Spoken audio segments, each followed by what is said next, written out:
नमस्कार। मैं महेंद्र कुमार द्विवेदी, सहायक शिक्षक, नेहरू इंटर कॉलेज पनवाड़ी, अपना अगला वीडियो लेकर के कक्षा 12 सामान्य हिंदी पद का संक्षिप्त इतिहास लेकर के आपके बीच में उपस्थित हूँ। प्रिय छात्र छात्राओं, लगातार 3 दिन से मैं आपको हिंदी गद्य का संक्षिप्त इतिहास बता रहा हूं। आज मैं आपको हिंदी पद का संक्षिप्त इतिहास बताने जा रहा हूं। ध्यान से सुने। सबसे पहले हिंदी पद के इतिहास में हम काल का विभाजन करेंगे। जिस प्रकार से हमने गद्य के इतिहास का या गद्य का विभाजन किया था, उसी प्रकार से हम हिंदी काव्य साहित्य के काल का विभाजन करेंगे। आचार्य रामचंद्र शुक्ल के अनुसार इसको 4 भागों में बांटा गया है। 4 भागों में सबसे पहला है आपका वीर गाथा काल, जिसको हम आदि काल के नाम से भी जानते हैं। वीर गाथा काल ये संवत 1050 से लेकर के 1375 तक यह आपका वीर गाथा काल रहा है। और इसके बाद फिर आ गया भक्ति काल। भक्ति काल 1375 से लेकर के 1700 संवत तक। संवत में बता रहा हूं, मैं सन में नहीं बता रहा हूं। भक्ति काल जो वीर गाथा काल है वो संवत 1050 से 1375 तक, और भक्ति काल संवत 1375 से 1700 तक। और इसके बाद आता है रीत काल। रीत काल संवत 1700 से आपका 1900 तक। और इसके बाद आता है गद्य काल, या जिसे हम आधुनिक काल कहते हैं, 1900 से अद्यावधि तक। 1900 से अद्यावधि तक। इस प्रकार से आचार्य रामचंद्र शुक्ल के अनुसार हिंदी काव्य साहित्य के काल को 4 भागों में बांटा गया है। अब मैं एक एक काल को लेकर के चल रहा हूं। किस काल में कौन से कवि हुए, उनकी रचनाएं, उन्होंने कौन कौन सी रचनाएं की, और उस काल के कवियों की कविता में क्या विशेषताएं देखी गई, मैं एक एक चीज को आपको बता रहा हूं। आइए सबसे पहले हम चलते हैं वीर गाथा काल को लेकर के, आदि काल को लेकर के। उस समय के कवि, वीर गाथा काल के जो कवि हैं वो हैं आपके चंद्रवरदाई, जगनेक, दलपति विजय, नरपति नाल और अमीर खुसरो। ये आपके वीर गाथा काल के कवि कहलाते हैं। इनकी जो रचनाएं हैं, पृथ्वीराज रासो, चंद्रवरदाई की पृथ्वीराज रासो रचना है, जगनिक की परमाल रासो, और दलपति विजय की है खुमान रासो, और अमीर खुसरो की है खुसरो की पहेलियां।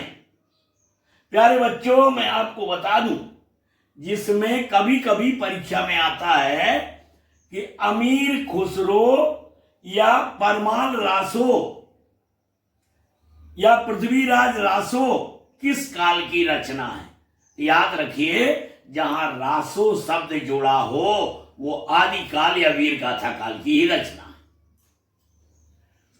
इस प्रकार से वीर गाथा काल के जो कवि हुए, चंद्रवरदाई, जगनेक, दलपति विजय, नरपत नाल और अमीर खुसरो, इन सब की मैंने रचनाएं बताई। चंद्रवरदाई की जो रचना है वो है पृथ्वीराज रासो, जगनिक की है परमाल रासो, दलपत विजय की खुमान रासो, और अमीर खुसरो की रचना है खुसरो की पहेलियां। उस समय की कविता की यह विशेषता थी कि उस कविता में वीर रस और श्रृंगार रस को प्रधानता दी जाती थी। श्रृंगार रस का वर्णन और वीर रस का वर्णन बड़ी प्रधानता के साथ किया जाता था।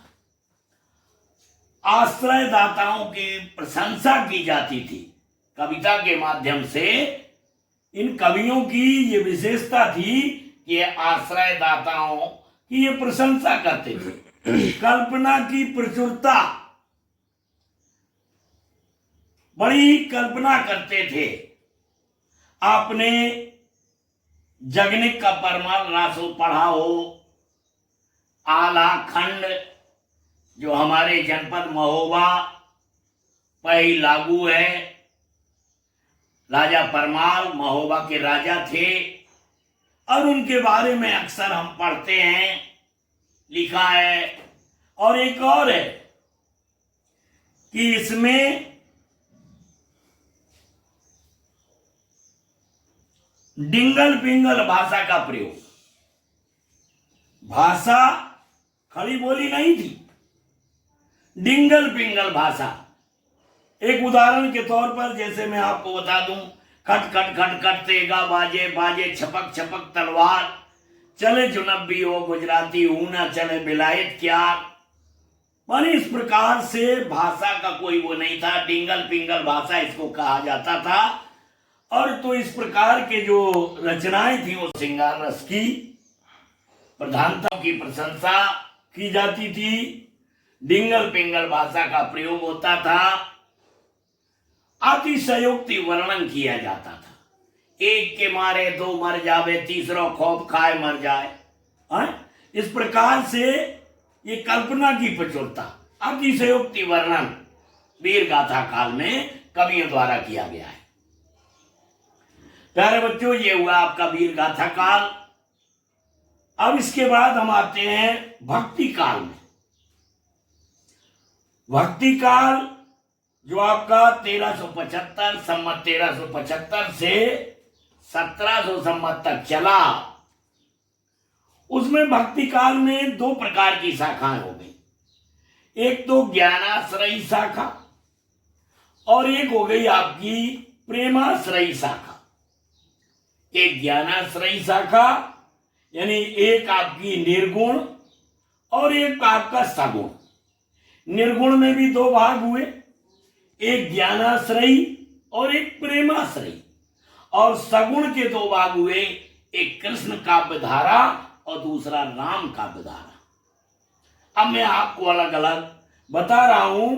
जैसे ज्ञानाश्रयी में देखिए आप, निर्गुण में इसमें नाम आता है गुरु नानक का, कबीर का। कबीर तो आपने कक्षा 11 में पढ़ा होगा। साखी शबद रमैनी ये इनकी रचनाएं हैं। और गुरु नानक की जो रचना है वो है आपकी जप जी। प्रेमाश्रयी शाखा में आपके मलिक मोहम्मद जायसी, कुतुबान और मुल्ला दाऊद आदि कवि आते हैं जिन्होंने अपनी रचनाएं लिखी हैं। मलिक मोहम्मद जायसी ने पद्मावत और कुतुबन ने आपका मृगावती लिखा हुआ है। इन जो आपके ज्ञानाश्रयी शाखा के कवि थे, कबीर और गुरु नानक, इन्होंने क्या किया, निर्गुण ब्रह्म की उपासना। इनकी कविता में, इनकी कविता की विशेषताएं हैं निर्गुण ब्रह्म की उपासना, और इन्होंने रूढ़ियों का खंडन किया है।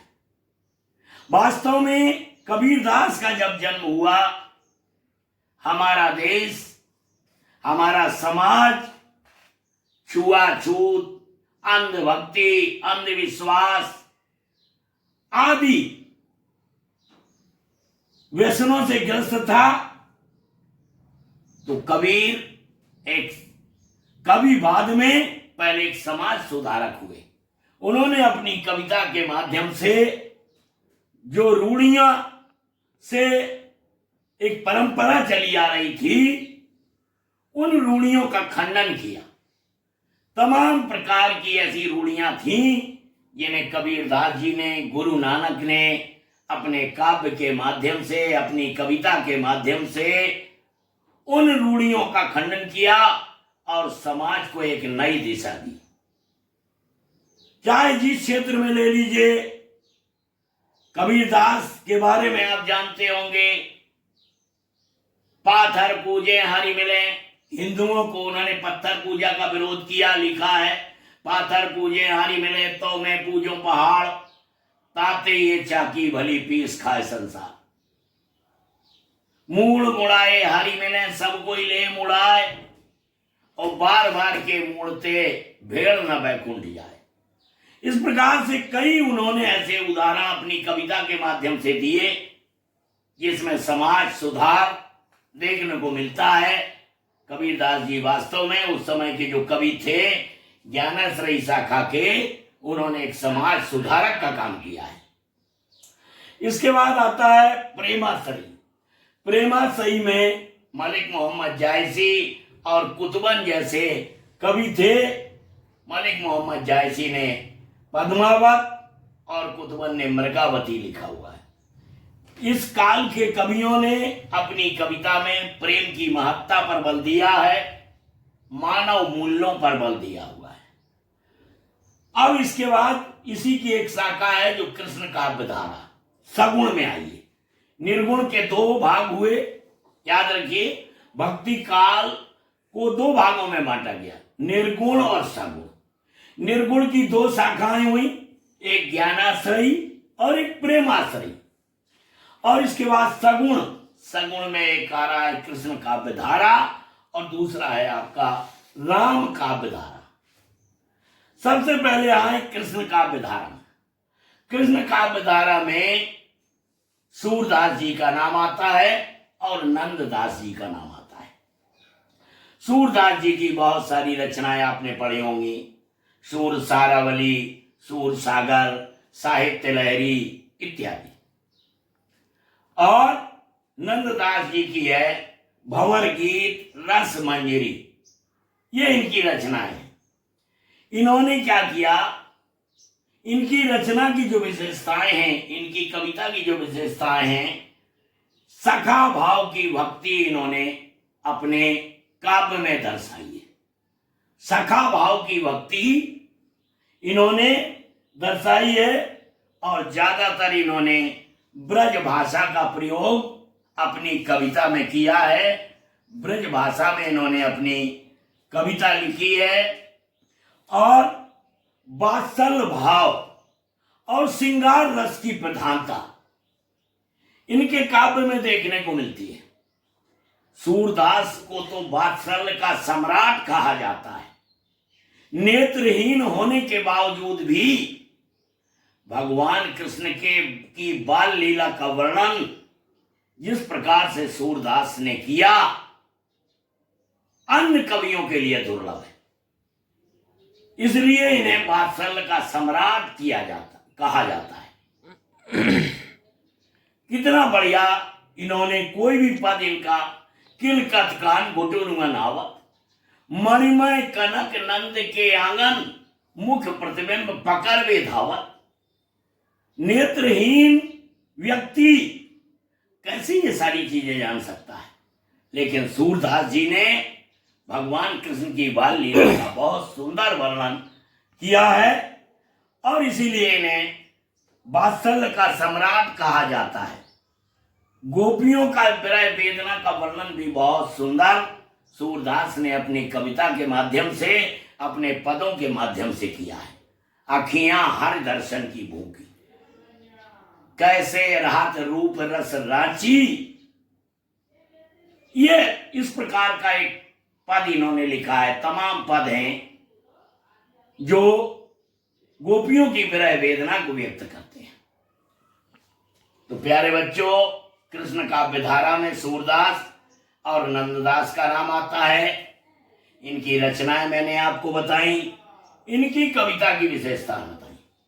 अब इसके बाद आता है राम काव्य धारा। राम काव्य धारा के जो कवि हैं वो गोस्वामी तुलसीदास जी और अग्रदास जी हैं, जिन्होंने तुलसीदास जी की रचनाएं तो आप जानते होंगे, रामचरितमानस, विनय पत्रिका, दोहावली, गीतावली और तमाम प्रकार की रचनाएं इन्होंने लिखी हैं। विनय पत्रिका, ये सब गोस्वामी तुलसीदास जी की रचनाएं हैं। और जो अग्रदास जी की रचना है वो है राम ध्यान मंजरी। राम ध्यान मंजरी, अंतर इतना है, राम काव्य धारा की जो विशेषताएं हैं, उनके कवियों की जो कविता की विशेषताएं हैं, वो ये है कि इन्होंने दास भाव की भक्ति की है। इन्होंने अपने इष्ट देव को ईश्वर माना है, प्रभु माना है, स्वामी माना है, जबकि सूरदास जी ने सखा भाव की भक्ति को अपनाया है। गोस्वामी तुलसीदास जी ने अपनी कविता में दास भाव की भक्ति को स्वीकार किया है और ईश्वर के सगुण रूप का चित्रण किया है। ईश्वर के सगुण रूप का चित्रण किया है।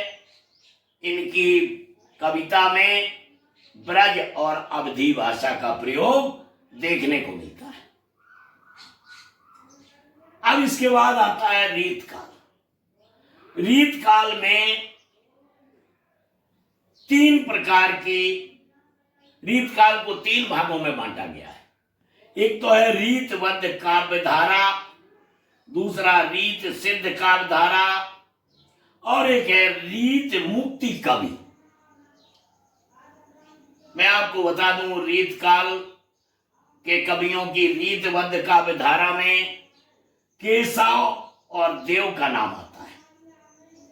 केशव की जो रचनाएं हैं वो कवि प्रिया, रामचंद्र का, और देव की भवानी विलास और कुशल विलास।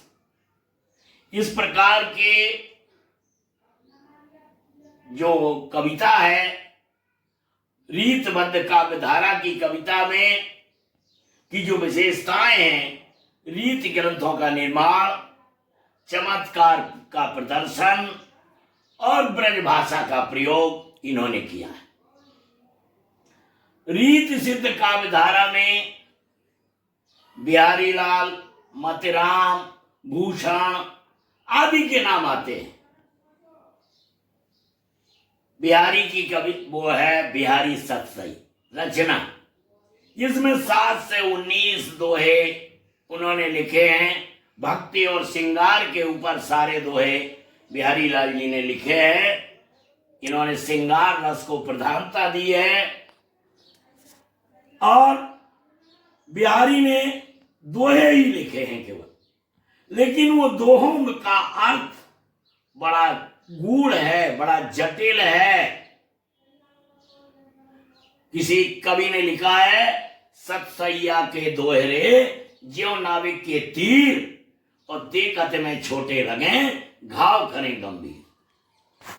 ये बिहारी लाल जी की विशेषता रही है। इन्होंने अपने बिहारी सतसई में जो दोहे लिखे हैं, भक्ति और श्रृंगार के दोहे, और एक एक दोहे के 2-2, 3-3 अर्थ होते हैं। भक्ति के अर्थ में ले लीजिए उसको, श्रृंगार के अर्थ में ले लीजिए। अलग अलग कक्षा 11 में मैंने आपको पढ़ाया भी है और मैंने एक एक दोहे के कई कई अर्थ आपको बताए। भूषण कवि जो हुए, भूषण की रचनाएं छत्रसाल दशक, ये भूषण ज्यादातर राजाओं के यहां रहे हैं और इन्होंने किसी भी चीज का अतिशयोक्ति वर्णन किया है। अतिशयोक्ति वर्णन करके उन राजाओं की प्रशंसा इन्होंने की है। तो ये आपके इस प्रकार से बिहारी, मतराम और भूषण आपके रीत सिद्ध काव्य धारा के कवि हैं। इसके बाद रीत मुक्त कवि। रीत मुक्त कवि में आते हैं घनानंद। घनानंद ने लिखा है सुजान सागर। इन्होंने अपनी कविता के माध्यम से सुखछंद प्रेम का चित्रण किया है, सौंदर्य चित्रण भी बहुत अच्छा किया है। अब आता है इसके बाद आधुनिक काल।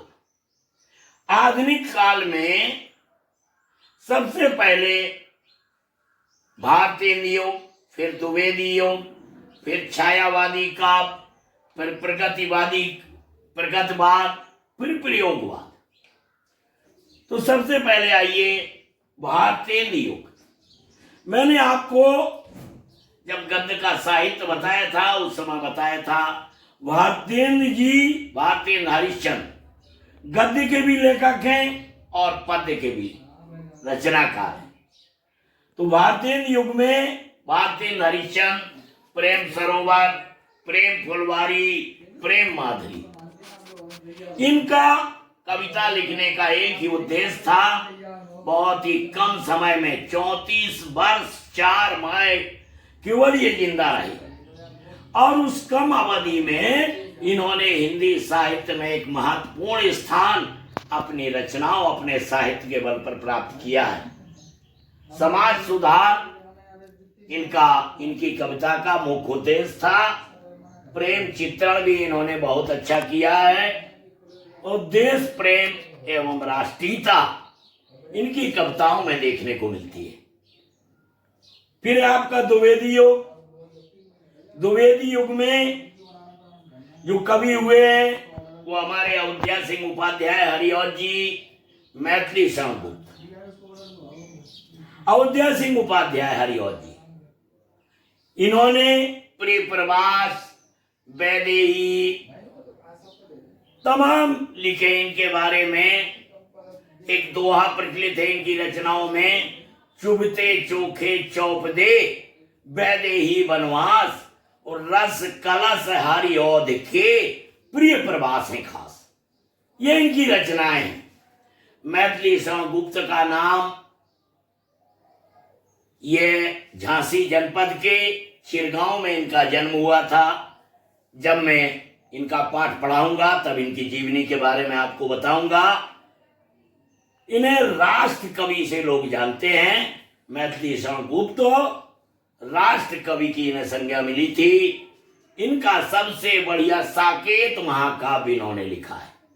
इस साकेत महाकाव्य में रामायण की उपेक्षित पात्र उर्मिला, लक्ष्मण की पत्नी उर्मिला का 9वें सर्ग में इन्होंने बड़ा सुंदर चित्रण किया है साकेत महाकाव्य में। तो मैथिली शरण जी का जो महाकाव्य है वो है आपका साकेत। और जो हमारे अयोध्या सिंह उपाध्याय जी का है, हिंदी खड़ी बोली का पहला इनका महाकाव्य था प्रिय प्रवास। इन्होंने, अयोध्या सिंह उपाध्याय जी ने हिंदी खड़ी बोली में पहला इनका महाकाव्य था जिसको हम प्रिय प्रवास के नाम से जानते हैं। तो मैथिली शरण गुप्त की जो रचनाएं हैं वो साकेत है, यशोधरा है आदि। और इन्होंने भी अपनी, इनकी कविता की जो विशेषता नहीं है वो समाज सुधार, खड़ी बोली का प्रयोग और देश प्रेम और राष्ट्रीयता इनकी कविता में अलग झलकती है। और इसके बाद आ गए छायावादी काव्य में। छायावादी काव्य में जयशंकर प्रसाद, महादेवी वर्मा और सुमित्रानंदन पंत। जयशंकर प्रसाद जी का जो महाकाव्य है वो है कामायनी, आंसू, झरना, ये इनकी रचनाएं। महादेवी वर्मा की है दीपशिखा यामा और सुमित्रानंदन पंत की है वीणा और गुंजन। इन्होंने सौंदर्य का चित्रण, प्रेम का चित्रण, और इनकी विशेषता एक और है सुमित्रानंदन पंत की कविताओं की कि इन्होंने प्रकृति का मानवीकरण किया है। प्रकृति का मानवीकरण किया है। जब आप इनकी कविता पढ़ेंगे, आपके कोर्स में है, मैं आपको बताऊंगा कि इन्होंने कितना बढ़िया चित्रण मानवीकरण का किया है। प्रकृति को इन्होंने मानव माना है। इसके बाद आता है प्रगतिवाद। प्रगतिवाद के अंतर्गत दो कवि आते हैं, रामधारी सिंह दिनकर और नागार्जुन। रामधारी सिंह दिनकर की रचना है कुरुक्षेत्र उर्वशी और नागार्जुन की जो रचना है वो युगधारा। इन्होंने प्रगतिवाद में इनकी कविताओं की विशेषताएं हैं। इन्होंने परंपरा का विरोध किया है और शोषण का विरोध किया है, शोषण का विरोध किया है। और इसके बाद आगे आता है प्रयोगवाद एवं नई कविता। प्रयोगवाद एवं नई कविता। पहला तो इसके कवि है अज्ञेय जी, दूसरे हैं भवानी प्रसाद मिश्र और तीसरे हैं आपके गजानंद माधव मुक्तिबोध। अज्ञेय जी की जो रचनाएं हैं तार सप्तक, दूसरा सप्तक, तीसरा सप्तक, 3 सप्तक इन्होंने लिखे हैं। पहला सप्तक ये बहुत परीक्षा में पूछा जाता है, पहले सप्तक का प्रकाशन कब हुआ, दूसरे सप्तक का प्रकाशन कब हुआ, तीसरे सप्तक का प्रकाशन कब हुआ। प्यारे बच्चों, मैं आपको बता रहा हूं नई कविता का पहला सप्तक 1943 ईस्वी में, दूसरा सप्तक का प्रकाशन 1951 में और तीसरे सप्तक का प्रकाशन 1959 में हुआ। और इसके अलावा इनकी जो रचनाएं हैं वह चिंता, हरी घास पर क्षण भर, आंगन के पार द्वार और कितनी नावों में कितनी बार। भवानी प्रसाद मिश्र जी की जो रचना है वो गीत फरोश और जो मुक्तिबोध की है वो चांद का मुंह टेढ़ा है। ये इनकी रचनाएं हैं। इनकी रचनाओं की जो विशेषता रही है वो बेअक्तता, बौद्धिकता, अतुकांत कविता और क्षणवादी जीवन दर्शन, शिल्पगत नवीनता, प्रतीकों एवं बिंबों की प्रमुखता, ये इनकी रचना की विशेषता रही है। इस प्रकार से ये मैंने आपको हिंदी पद्य का संक्षिप्त इतिहास आपको बताया। अब वैसे मैं रचनाएं सबकी बता चुका हूं, लेकिन जो आपके कोर्स में पाठ दिए हुए हैं, अयोध्या सिंह उपाध्याय हरिऔध, मैथिली शरण गुप्त, जयशंकर प्रसाद, सुमित्रा नंदन पंत, महादेवी वर्मा, रामधारी सिंह दिनकर, जो भी कवि दिए हुए हैं उनकी जब मैं जीवन परिचय बताऊंगा, उनकी साहित्य की योगदान जब मैं उनको बताऊंगा, उसके साथ साथ उनकी रचनाओं का भी विश्लेषण करते हुए उनकी रचनाएं मैं पुनः आपको बताऊंगा। तो ये आपका हुआ हिंदी गद्य एवं पद्य का संक्षिप्त इतिहास, जो मैंने अपने 4 वीडियो के माध्यम से आप लोगों के समक्ष प्रस्तुत किया। कल मैं आपको आपकी जो किताब है, पाठ्य पुस्तक है, उसमें अयोध्या सिंह उपाध्याय से शुरू है पवन दूत का, उस पाठ की शुरुआत करूंगा। मैं आपसे अपेक्षा करता हूं कि आप मेरे वीडियो को निरंतर देखें। मैं निरंतर वीडियो आपके लिए भेज रहा हूं, क्योंकि कोरोना वायरस इस समय पूरे देश में फैला हुआ है, पूरे विश्व में फैला हुआ है। स्थिति ऐसी है कि विद्यालय खुल नहीं सकता, इकट्ठे हम लोग नहीं बैठ सकते हैं, सोशल डिस्टेंस हमें बनाना है। इसलिए हमारी सरकार द्वारा, जो हमारी उत्तर प्रदेश सरकार है, उसके द्वारा ई लर्निंग व्यवस्था की गई है। मेरा छात्र छात्राओं से अनुरोध है कि जो लोग एक दूसरे से जुड़े नहीं हैं अथवा जिनके पास मोबाइल नहीं है, वो अपने साथी के साथ बैठ करके इस वीडियो को जरूर देखें। और हर विषय का वीडियो आपको भेजा जाता है, उसको देखें और मैं आपसे अपेक्षा करता हूं, मैंने कल भी अपने वीडियो में कहा था कि यदि आपको कोई दिक्कत है, कोई आप मुझसे प्रश्न करना चाहते हैं, तो मेरे कमेंट बॉक्स के माध्यम से आप मेरे पास प्रश्न अपना भेज सकते हैं। उसके अगले वीडियो में मैं आपको उसका उत्तर देने का पूर्ण प्रयास करूंगा। धन्यवाद।